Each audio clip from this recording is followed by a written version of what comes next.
Hi students. Okay, so now that you have your topic together, your research together, and your storyboard together, now you need to go back to your research and download pictures and footage. So I'm going to walk you through a couple of things that you can do. First thing, you go in, download all the pictures, and I will go ahead and put them in a folder. I would go ahead and try to organize them. So as an example, let's say that you're at the beginning of your storyboard. You want to go ahead and begin with a bunch of photos. Okay, so I would organize them and put them into like an intro folder. And then let's say you're gonna go to some footage and you're gonna choose, then go ahead and put that in another folder. It just depends how organized you wanna be able to be.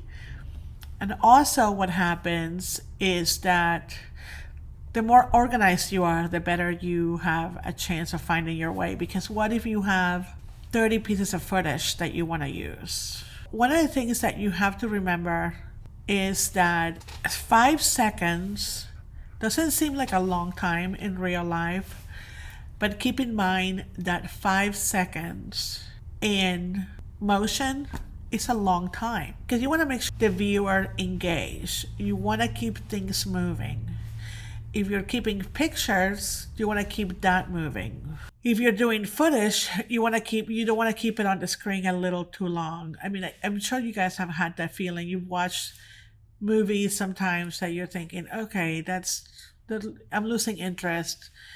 That scene is a little too long. You probably could have been cut just a little bit.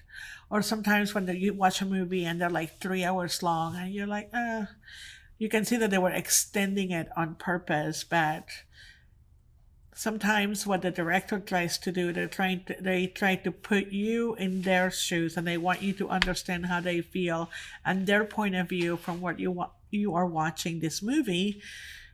But sometimes it just doesn't work. So you have to keep the viewer engaged.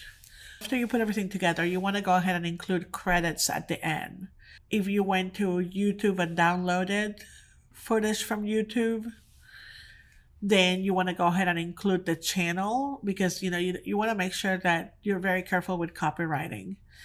If you went to the National Geographic and found some pictures, you want to go ahead and make sure you give that credit. If you want to do a voiceover and you feel comfortable doing the voiceover, you can be the voiceover for that. So obviously you don't have to give yourself credit. You can give yourself credit at the end as the producer and director because you are producing your documentary and you're directing your documentary. So you can do produced and directed by and your name. Once you're completely done and you are completely confident of what you have and you believe that it works, then you want to go ahead and export it.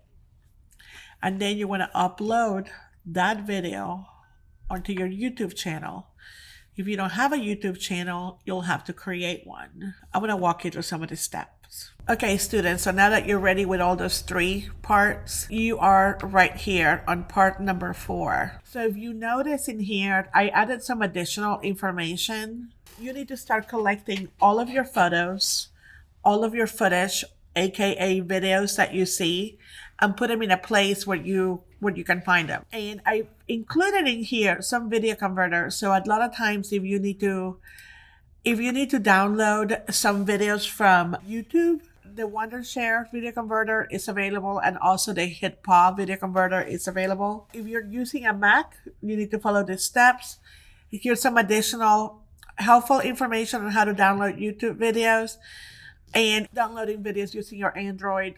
Click here. I also included 2 websites, pexels.com and splash.com, where you can find royalty-free images. I also included how do I find royalty-free music. As long as you're logged into your Google account, you can click on YouTube Studio Library and use your Google account. And then what's really cool, there's going to be a bunch of samples in here.